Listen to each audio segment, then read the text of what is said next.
Hambali Zulfat adalah salah satu tokoh pemuda di Kecamatan Tanah Merah, Kabupaten Bangkalan, Madura. Bagi Anda pemuda-pemuda di Kecamatan Tanah Merah yang belum kenal dan tahu siapa Hambali Zulfat, berarti Anda belum lama di Kecamatan Tanah Merah. Langsung saja saya sapa Mas Hambali Zulfat. Apa kabar? Alhamdulillah baik Mas Badrus. Alhamdulillah sehat ya. Alhamdulillah sehat. Sebelumnya saya ucapkan terima kasih terlebih dahulu sudah meluangkan waktu berkenan ngobrol di 0% Podcast. Ini luar biasa sekali nih. Di hadapan saya adalah seorang tokoh di Kecamatan Tanah Merah nih. Sebenarnya juga Mas Oke. Badrus. Oke, pertanyaan yang mendasar saya, bagaimana menurut Anda? Kita tahu di tengah pandemi ini seluruh masyarakat di Indonesia dituntut untuk berdiam diri di rumah, tidak membuat dan menimbulkan kerumunan. Hari ini adalah tahun baru Islam, 1 Muharram 1443, yang mana kita tahu adat istiadat keagamaan di Madura sangat kental sekali dengan upacara keagamaan. Entah itu berkumpul di masjid dan khotmil Quran dan yang lain sebagainya sejenisnya. Bagaimana menurut Anda? Oke, terima kasih Mas Badrus. Sebelum saya menanggapi atau menjawab dari apa yang disampaikan Mas Badrus, sebelumnya saya ucapkan terima kasih. Saya bisa hadir di 0% Podcast ini, bisa ngobrol bareng, meskipun Mas Badrus mengangkat saya ini adalah tokoh pemuda lah. Ini saya seolah-olah saya berat ini. Memang benar tokoh pemuda. Siapa yang nggak kenal dengan Hambali Zulfat kan? Ayo. Tokoh pemuda ini seolah-olah gimana gitu Mas Badrus.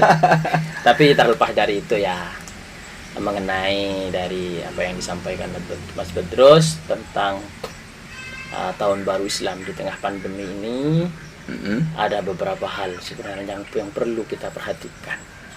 Bahwa tahun baru Islam ini kan merupakan sejarah hijrahnya Nabi. Jadi cara merayakan tahun baru Islam itu kita harus memperhatikan hal-hal yang dianjurkan oleh syariat Islam. Hal-hal yang dianjurkan oleh syariat Islam.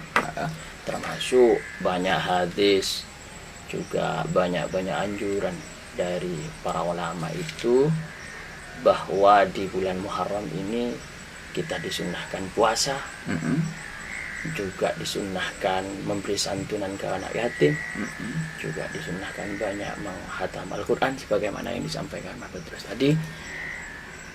Di tengah pandemi ini menurut saya merayakan tahun baru Islam itu tidak harus ada perkumpulan. Tidak harus ada perkumpulan.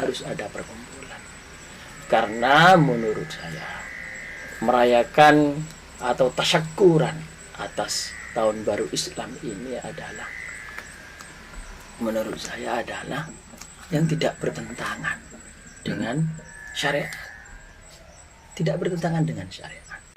Kalau merayakan tahun baru Islam itu ya cukup dengan kita tasyakur kepada Allah. Cara tasyakur kepada Tuhan yang Maha Esa itu ya banyak caranya.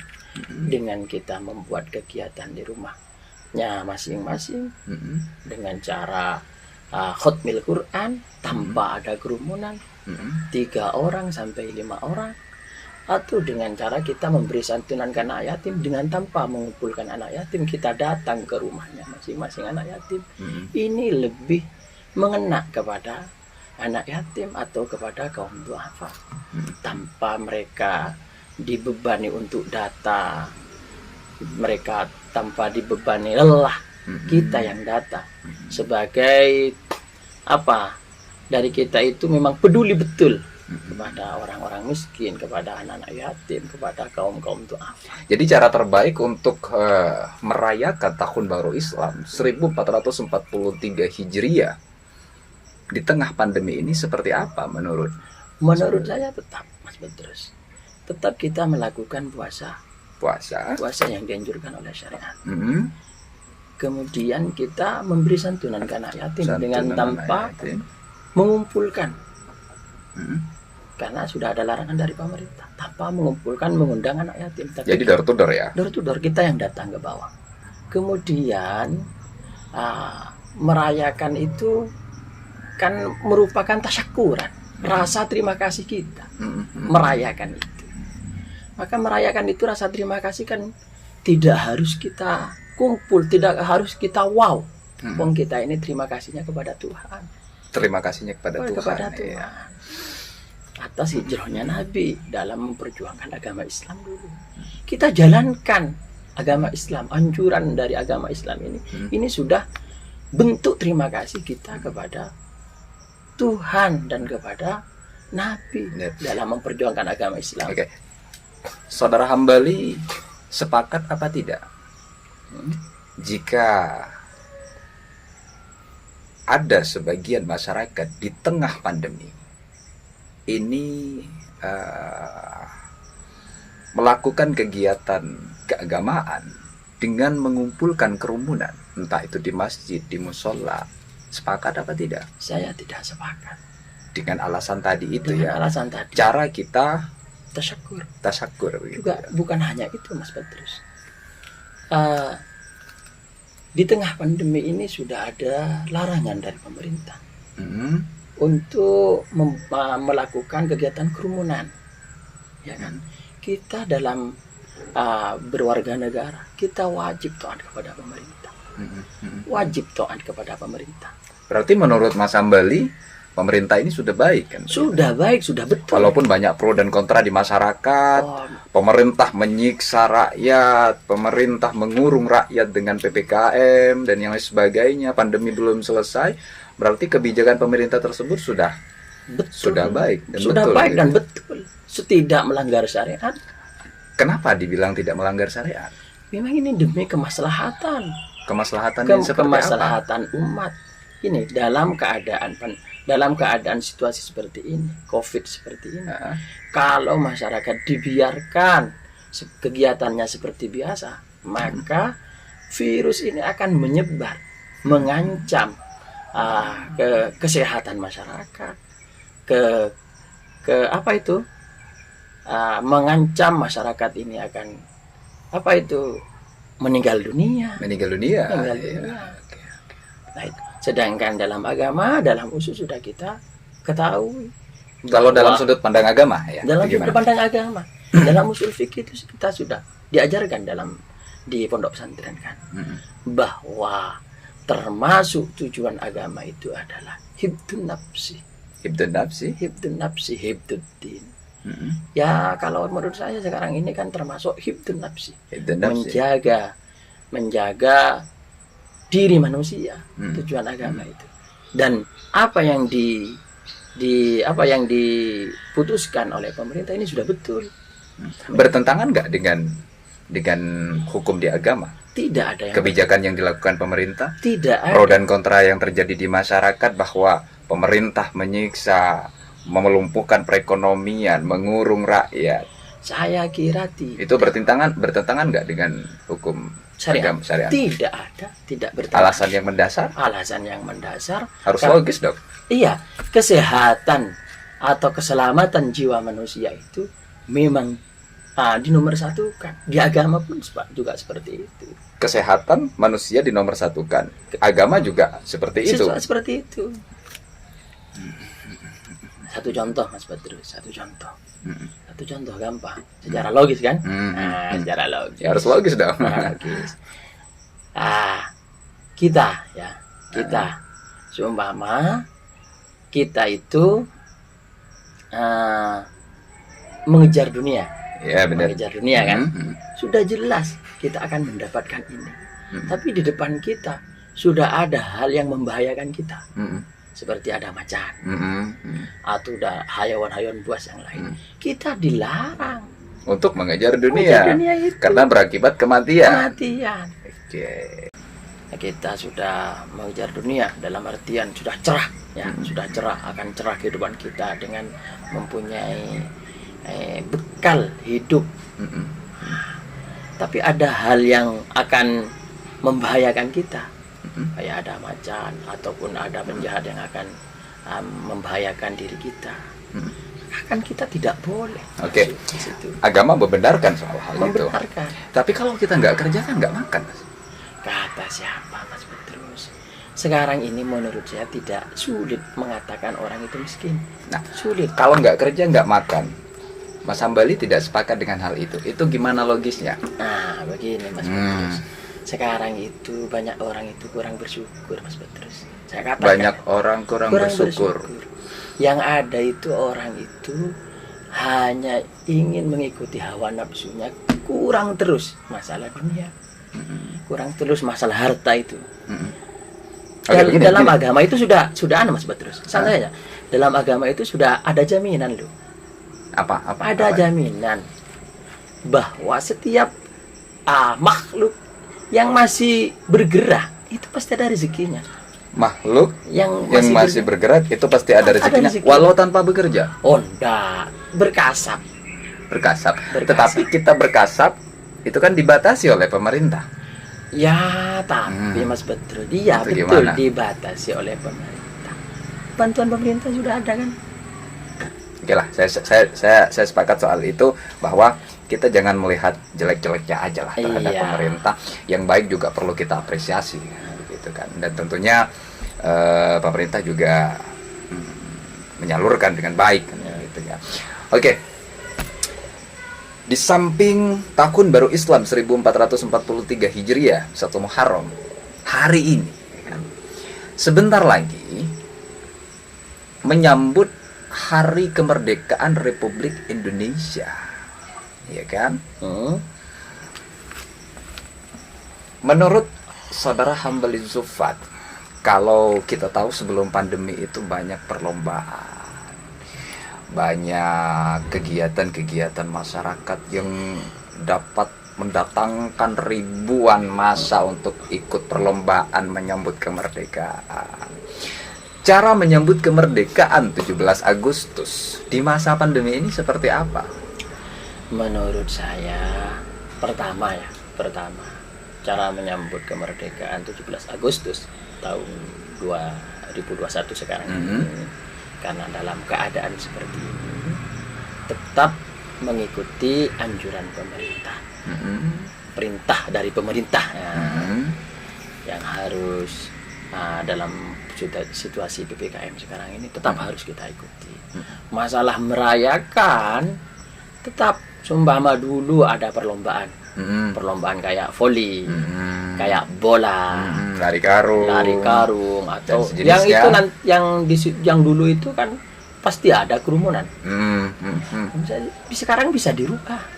Tetap kalau mau diadakan perlombaan, boleh diadakan perlombaan. Gampang. Kita sekarang kan zamannya online, Mas Petrus. Zamannya online sudah begitu ya. media sosial, sudah. Kita ya kayak kemarin, kayak KMI. Saya sepakat dengan KMI. yang Membuat apa itu? Kayak sembara logo. Ya kita buatlah. Sekarang itu buat perlombaan apa pertanyaan tentang sejarah Indonesia, sejarah online. Jadi banyak cara untuk merayakan kemerdekaan. Kalau dari sudut pandang agama, merayakan kemerdekaan Republik Indonesia bukan merayakan tadi tahun baru Islam, itu bagaimana? Ya bagus. Menurut saya itu memang kita bentuk tasyakur kita. Wajib kita bersyukur. Bagaimana cara bersyukur merayakan kemerdekaan Republik Indonesia? Ya kita tetap menurut agama Islam ya. Menurut agama Islam ya kita banyak melakukan ibadah-ibadah. Ibadah kayak apalagi sekarang menurut saya itu karena barengan dengan 1 Muharram. Jadi bisa di satu paketkan. Kita bersedekah atau kita membuat santunan ke anak yatim atau kaum duafa dalam rangka merayakan 1 Muharram, bulan Muharram, dan juga kemerdekaan Republik Indonesia. Oke. Ini teman-teman semuanya, kenapa saya lebih banyak bertanya kaitannya dengan agama? Karena bagi saya bertanya kepada orang yang tepat. Saudara Hambali Zulfat ini adalah alumni dari Pondok Pesantren Nurul Khalil dan juga bisa dipertanggungjawabkan ya statement ya, menurut sudut pandang agama tadi ya. ya. Iya. Tidak hanya sudut pandang logika saja Oh kan. iya dong. Ya kan? Sudah Ya, lengkap. sudah. Insya Allah sudah tahu semua. Kalau saya ini aktivis Bahsul Masail loh. Aktivis Bahsul Masail. Iya. Bahsul Masail itu apa sih, Mas? Ya membahas itu kan membahas. Mm-mm. Bahsul Masail membahas dari beberapa permasalahan. Permasalahan. Baik itu adalah ubudiyah. Iya. Terus muamalah, munakahan, ya termasuk masalah-masalah kenegaraan. Oke, tadi saudara Hambali Zufat mengatakan bahwa seluruh peraturan yang ditentukan oleh pemerintah itu tidak bertentangan dengan agama. Kalau ada yang menyangkal terkait hal ini, berani nggak menanggapi? Oh berani. Debat. Sudah saya menanggapi. Debat terbuka berani? Bisa dong. Dengan siapapun? Iya dong.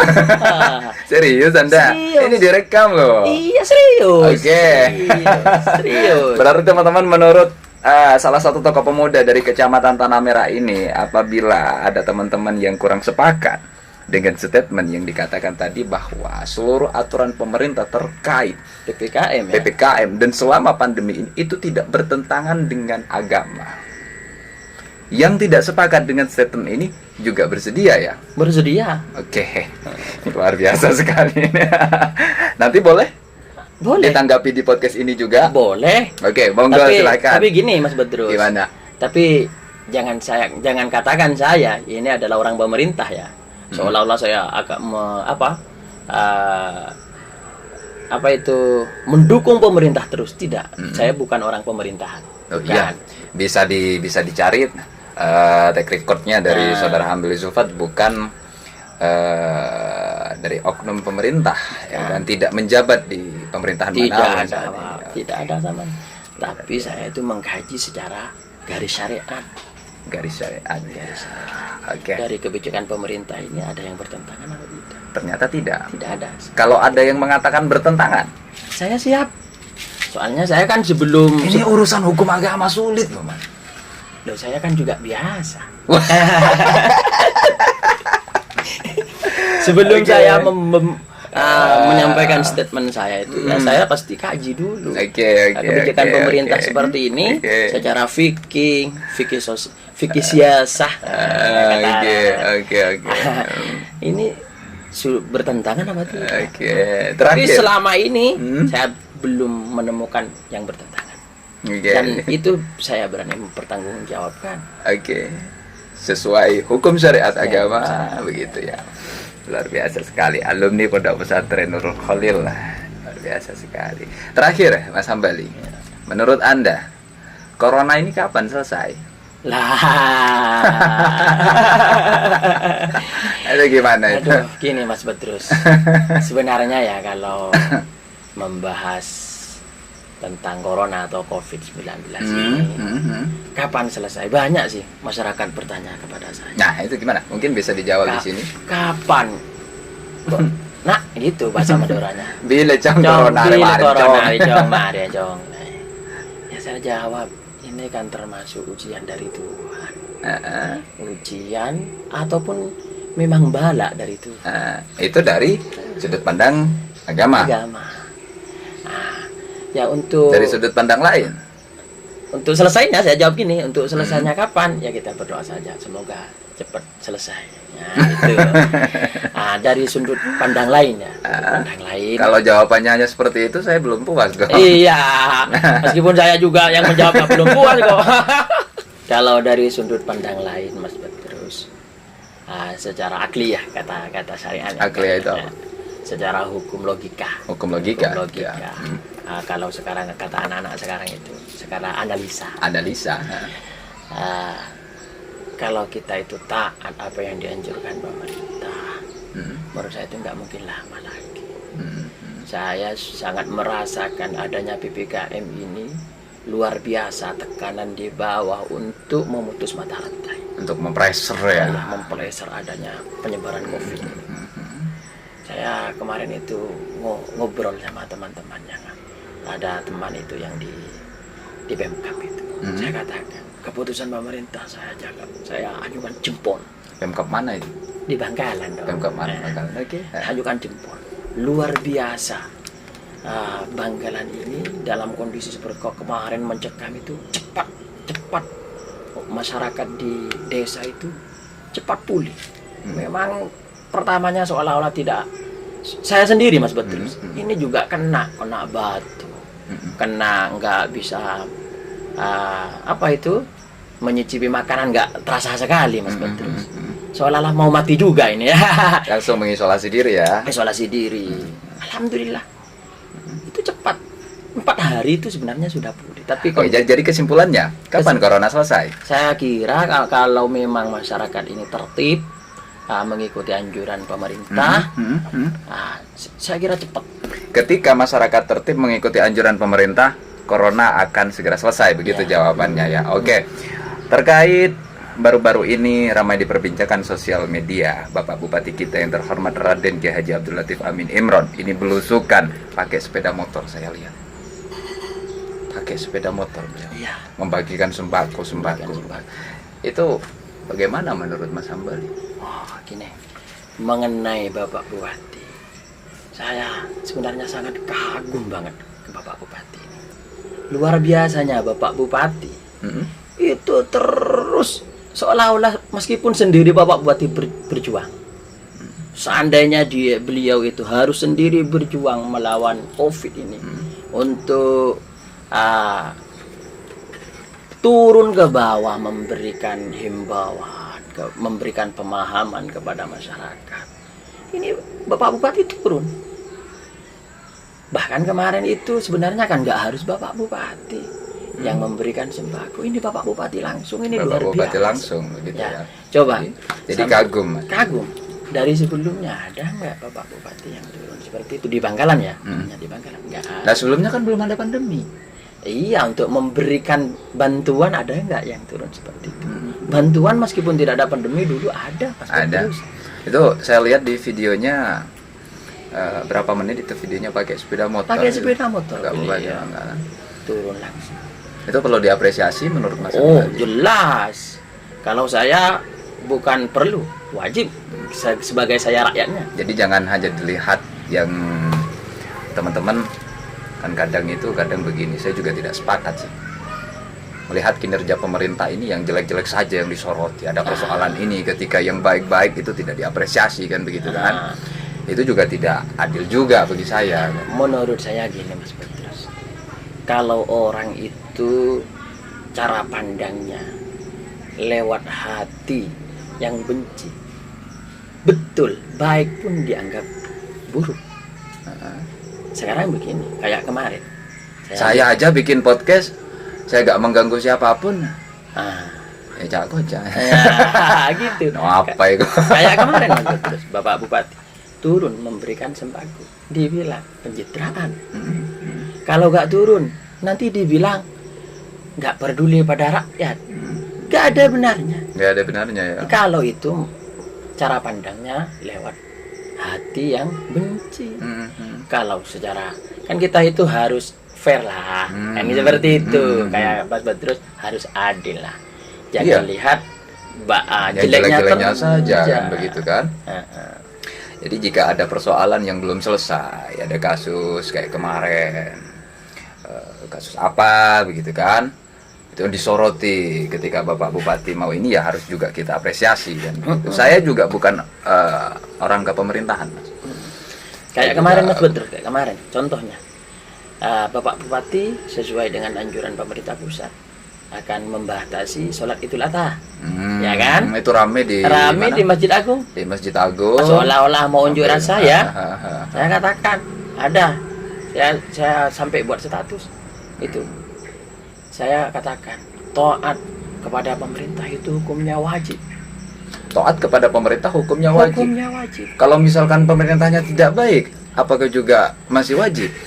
Caranya ada Mas Petrus. Gimana? Seumpama pemerintah laju atau pemerintah tidak adil, umpamanya dalam memberikan kebijakan. Nah, itu gimana caranya? Itu gimana cara yang terbaik? Iya, kita tetap tidak wajib mengikuti apa yang disampaikan pemerintah, ya kan? Tidak wajib mengikuti apa yang disampaikan pemerintah apabila pemerintahnya itu dolim. Atau pemerintahnya itu dolim, cuman ada caranya. Gimana? Tidak boleh secara terang-terangan. Tidak boleh secara terang-terangan itu yang seperti apa? kita harus pakai lobby, memberi peringatan ke pemerintah. Kita punya DPR kok. Dengan cara yang sebaik-baiknya ya. Dengan cara sebaik-baiknya. Untuk menghindari perpecahan. Perpecahan gitu. Nah, kemarin yang saya sayangkan itu Mas Petrus. Kayak di Masjid Jami itu, Masjid Agung itu. Seolah-olah sholat Idul Adha itu wajib. Sedangkan sholat Idul Adha sunnah. Taat pemerintah wajib. Nggak sholat kan nggak dosa kan? Nggak dosa. Dosa. Ketika sholat fardu kok nggak ada yang berjamaah.